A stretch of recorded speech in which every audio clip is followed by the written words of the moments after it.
shot! What a round, what a fight this has been! Fight of the night, fight of the year! You have witnessed history here tonight. Seriously, who's gonna stop it?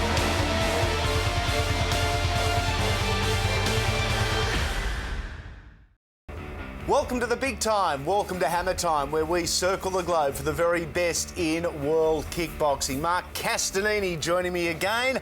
What's got you excited, Hammer? Well, what's really got me excited is, of course, one of our former glorious king fighters, Mark Hunt, former K1 champion. Big fight in the UFC. It's going to be huge. We still claim him as one of our very own, a massive half hour ahead. Let's check out what is on today's show. And we're going to take a look at the legendary John Wayne Parr and chat Cage Muay Thai. And the unbelievable series Warriors of the Mongkong. All that and a whole lot more. An unbelievable documentary that gives us a great insight into our wonderful sport. Yeah, Owen Rennie's done a great job with it, and he's toured around the country, followed the events, followed the fighters, and there's some great insights on that series. OK, looking ahead at what is ahead, and Steve McKinnon, a massive return. Glory number 9. $200,000 on the line, a trip to New York as well. Well, he gets to go to New York, he gets to fight on the biggest kickboxing event in the world at the moment, and yeah, Steve McKinnon, you know, he's been a little bit unfortunate, but he's always there for the fight, he's always there for the war, and, you know, such a favourite of mine as well. This is edition number 9 of Glory. Let's go back to edition number 7. It was Steve McKinnon, Michael Dutt, and lessons learned. Well, lessons learned is it's hard to beat someone in their backyard, you know, when they've got the judges and I suppose the promotion on side. But he's a champion in every way. He knows he's an astute professional. He'll be back for the fight. He'll deliver just as he did last time. And, you know, let's face it, a little bit unfortunate. You know, if it would have been in Australia, he would have got the win, I reckon. I've got a little bit of a different spin on this, and Steve McKinnon's such an incredible athlete with vast array of skills. But brother Stu, who we saw in his comeback a couple of weeks ago here on Hammer Time, battle-wearied and hardened again. Now, as far as practice and training and sparring in the gym, that's not only a huge positive for Stu, it's a huge positive for Steve. Of course, well, they go at it. They go at it together. And they've got Meadsy as well down there. You know, they've got a really strong stable. And even working out with the likes of Ben Edwards, you know, super heavyweight. You don't get a bigger hitter than Ben Edwards in Australia. So they've got such a wealth of talent around them, the Bulldog gym boys at the moment in the heavier weights. It's just going to, you know, push them all up to that next level where they need to be on the world stage. You'd actually pay to go and watch sparring in the Bulldog gym. Let's talk about another heavyweight. His rise through the ranks has been phenomenal over the last decade. Very much he started at kickboxing. This weekend, UFC 160 and Junior Dos Santos. I speak of Mark Hunt.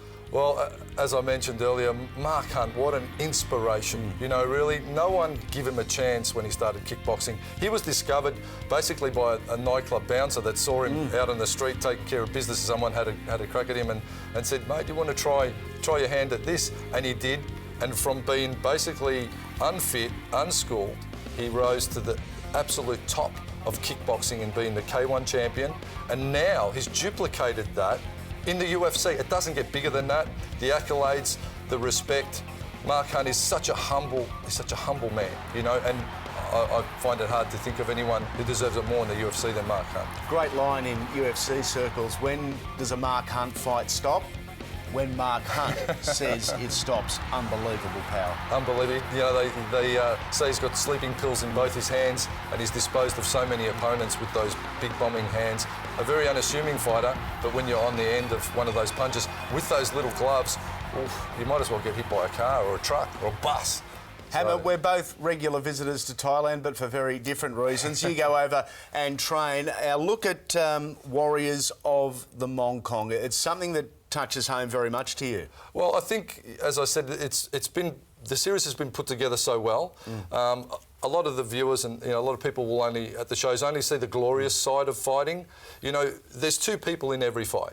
There's a winner and there's a loser, and they've both dedicated their lives, their bodies, their personal relationships, everything. You know, to entertain. And sometimes, you know what, they're fighting for a trophy that might be worth $30. You've got to think about it. Months of preparation for $30 prize. So they go out the back, they've put their heart and soul into that fight. They're out the back, they're banged up, they're bruised, they're bleeding, they're hurting, and somehow they can be forgotten. So this series really delivers a very well-rounded look at everything that goes into the fight game. It's really insightful and really, really interesting. And on that note, let's take a look at a little snippet from Warriors of the Mongkong.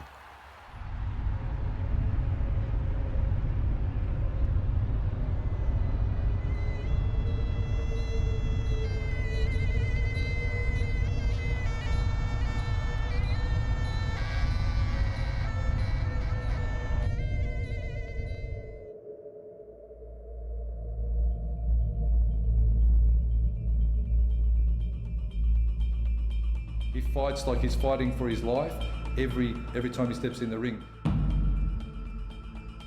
There's not once I've ever thrown the towel in. Waiting in the hospital was a very long night. Something I never wish upon my worst enemy. So I got a stab wound under my left arm. I mean, I've dedicated my life to this. I'm not going to walk away from it now. To beat somebody, you have to first beat yourself. Losing a fight is probably the hardest thing you're going to go through. There's no way I'm going to lose this fight.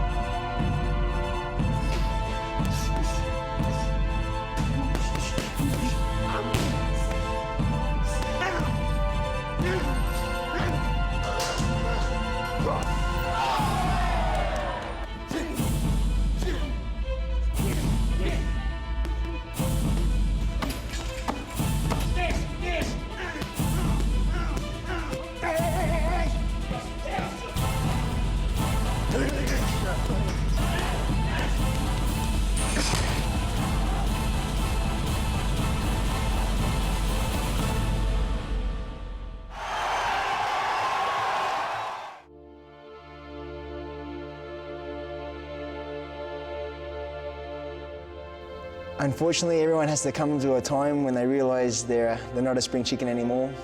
I'm just turned 36 yesterday. I've accomplished everything I've wanted to do times 10. I cannot believe how fortunate I've been in the sport and how many countries and how many people and everyone I've met. It's just been the greatest experience ever. But yeah, I'm getting injuries now. They're not healing, and it's just my body's telling me that enough's enough. So I've had 113 fights. My last fight will be 114. There might be a few tears after my fight, but I'll look back as this was the greatest chapter of my youth, and hopefully it's going to open up a lot of doors for me as I get older. Have a look at the stare down here. Wayne front kick, right hand. I don't want to be one of those guys that had 10 fights too many. This is Wayne Parr. This is the superstar. Good catch and sweep from Wayne. Jumped him. And that's the stuff that absolutely really impacts on the scorecards. 23rd of June is going to be the first time Muay Thai rules in a cage with MMA gloves on is going to be promoted. It came about from being a big fan of UFC. I really like watching the cage stuff, and I really want to experience the rush of what it's like to be locked in there. With Parr getting ready for his last fight before retiring, he looks to best mate and student Flip Street to test out the 4-ounce gloves in a sparring match a month out from the fight.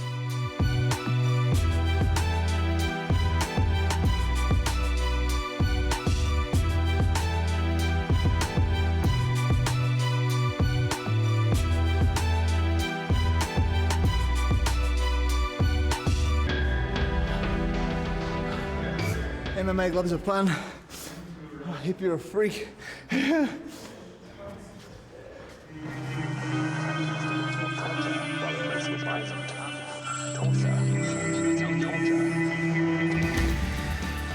After the break, the man himself, John Wayne Parr.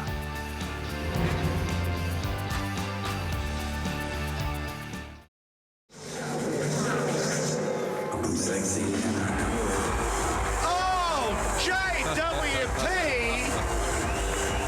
There's a little bit of full Monty in here. I told you it'd be something a little bit different. Yeah. There's plenty of show, but thankfully plenty of go. In our next guest, the legendary John Wayne Parr, what were you thinking? Mate, at the time it seemed like such a good idea, but yeah, you don't think of the repercussions in the future, and every time I see it, I cringe, my wife cringe, my kids cringe. Yeah, it's one of those topics where I'm now officially known as the wiggle guy. 10 months out of the sport, a retirement. Why come back? I really missed the rush. I missed walking in front of the crowds. I missed the adrenaline of just feeling what it's like to knock somebody out. Yep. You cannot bottle that. And when I was retired, sitting in the crowd, watching other fighters experience that rush and running around the ring, I just missed it, and I wanted to come back. And I don't think I'm finished yet either. I finished on a 5-6 fight winning streak, and I don't believe my time is yet. So, back again. And how's the body holding up since you come back? Everything? Very good. I had a couple of little injuries with the hand before I gave it away, but with that layoff, everything's healed up now. I'm punching just as hard as I was before, and everything's good. Okay, you've now had 2 fights with this young man, Mozhi Abdullahi. This was fight number 1, but your comeback fight. Very similar hammer, wasn't it? And a success, we might add. Well, it was almost a carbon copy of the first one, you know, even pretty much stopping the fight with pretty much the same punches. The first time Mossy was a bit of a fan fighting John Wayne. I think this time he really came to fight, but repeat, or you know, revenge or repeat, and it was pretty much repeat. Happy with your comeback fight? Yeah, it was amazing. The first round, Musi was very much more aggressive. He came to win. He didn't show me any respect at the weigh-in. When we went face to face, when the referee brought us together, he was looking straight through me. So I knew it was going to be a hard one. And he had much more aggression. He was looking for the counters, and he was hitting hard. So after 10 months off, halfway through the first round, I completely forgot that there was a good chance I could have got knocked out if I didn't have my A game. And luckily for me, I picked it up in the second and caught him with a couple of nice punches. I sort of had him unsteady and against the ropes. I got him with a nice left hook, which rocked him, and his bottom hit the second bottom rope. And as he popped up, I caught him with a nice straight right, and then he went to sleep. I suppose, you know, Mossy was a last-minute replacement for Fadi Mirza. Yes. You know, I suppose in my eyes, probably not the best opponent for you to fight, seeing as you disposed of him so easily the first time around. So who do you look for to fight that is probably going to be inspiring for the fans? I mean, you've got fights coming up, but, you know, who is at the top of their game that you're looking to hunt for now? I'd really like a rematch with Borkow. I think Borkow is the pinnacle. Yep. He's the face of kickboxing, Muay Thai. But we have a bit of a drama with the weight issue. He wants to fight at 70. I'm a 72.5 kilo fighter. Besides that, any Europeans? I believe that I've pretty much cleaned out Australia and New Zealand. Yep. I've done pretty much nearly all of Thailand. Not all of Thailand. There's a lot of good guys coming up at the moment. But I want to experience the European style so I can keep my profile on the other side of the planet. John Wayne, let's talk about caged Muay Thai. Your invention up on the Gold Coast. We've got the different attire here. How much different? Mate, it's a completely different rush. Not only is the cage a completely new element to fighting, but the gloves, we've gone from 10-ounce gloves to 4s. I've just reinvented I've got new 6s now because the first 2 shows, everyone was getting damaged when they come out of the cage. I noticed a lot of cuts and bruises. So I've made them 6s to make it a little bit more padding.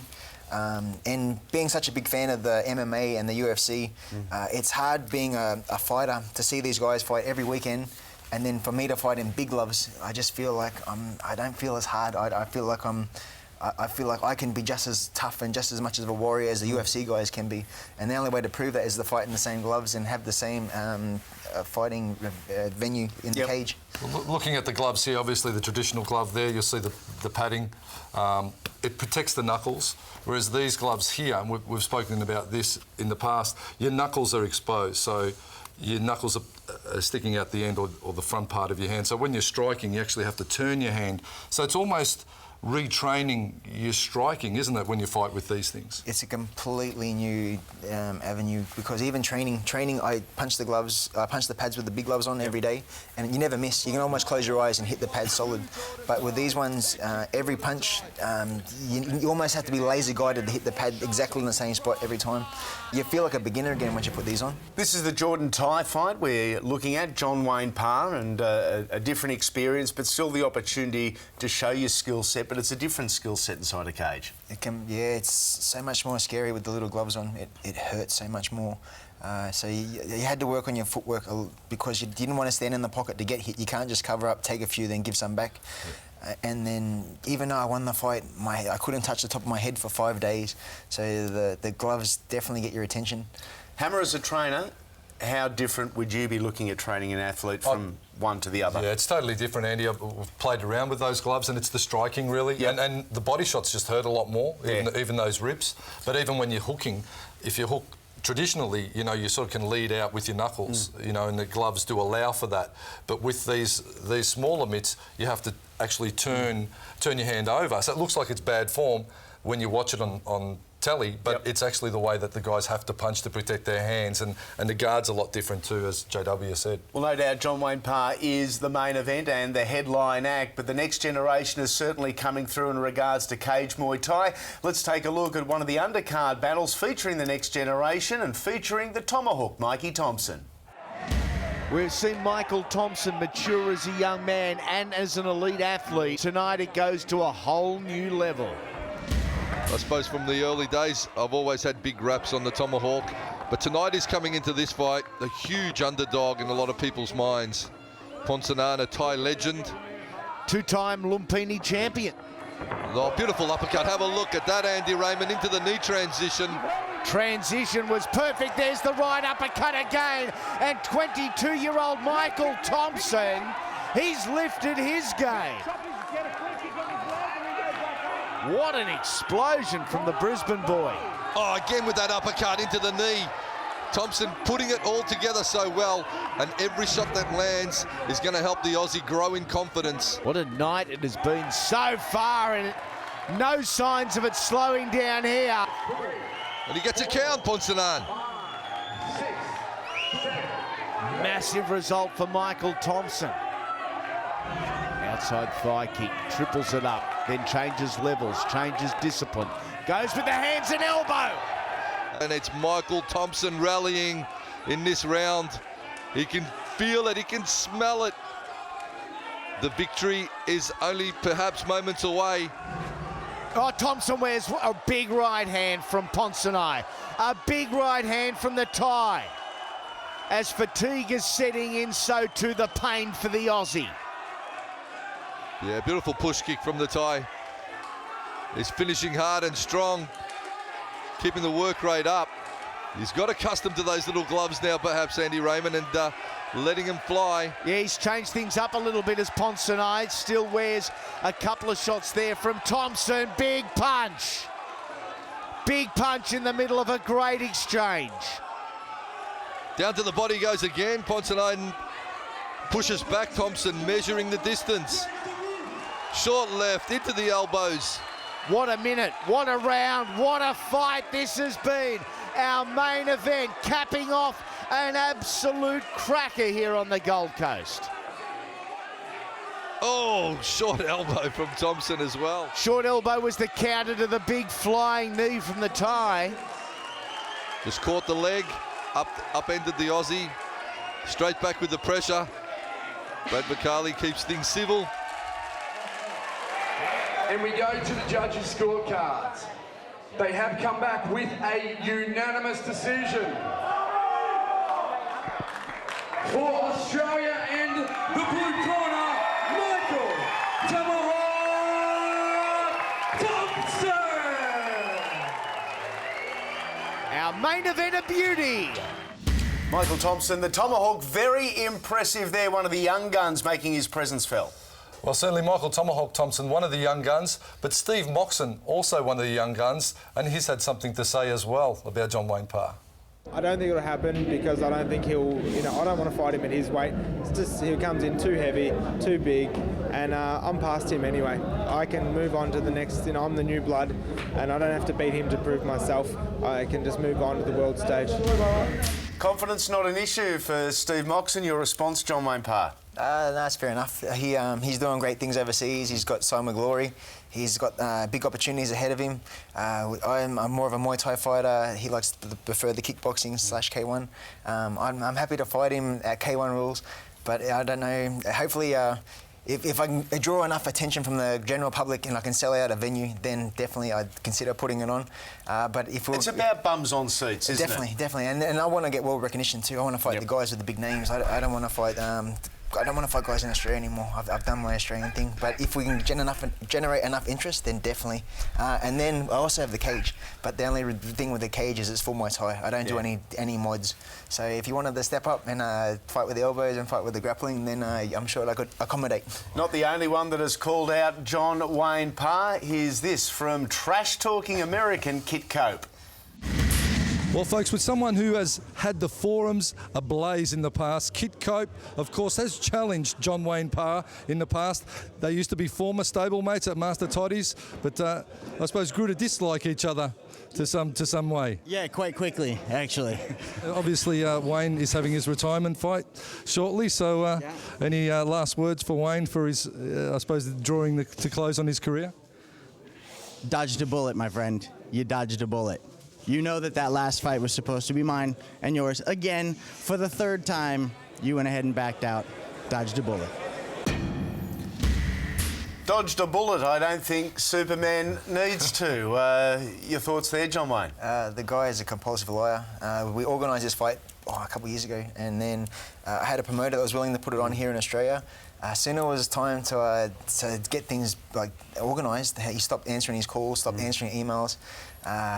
And then now that I think about it, I don't even want to give him the pleasure of giving him a free trip to Australia.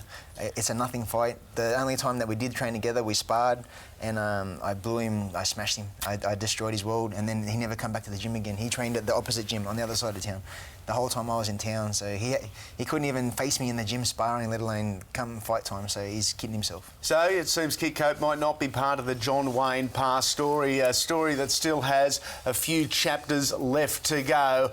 But the John Wayne Parr story has been documented, an amazing insight. It is called Blessed with Venom. I used to watch the Monkey Magic and stuff when I was 3 or 4 years old, and it always inspired me to get into the martial arts, whether it be taekwondo, karate, kung fu, ninjutsu, anything to do with training and fighting. That was my whole dream. This is the very first gym that I came to as a 19-year-old with the hopes and dreams of one day of becoming a Muay Thai champion. You're not going holiday, you're going to the hell. 10 of us used to sleep side by side on a wooden floor. The bathroom, the old school, where you splash on, then you lather up with soap, and you splash off again, and then it's a sit-down toilet with no toilet paper. I shared a double bed with Richard's brother named Tung. Every night he used to snore like it was a freight train, and everything would vibrate in the room, and I'd always get a leg or an arm thrown on me either side. This is my adopted mum.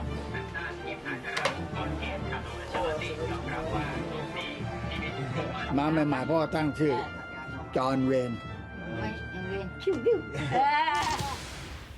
Blessed with Venom, the John Wayne Parr story. What is next in the story? What's coming up? The 6th of July, I've moved venues.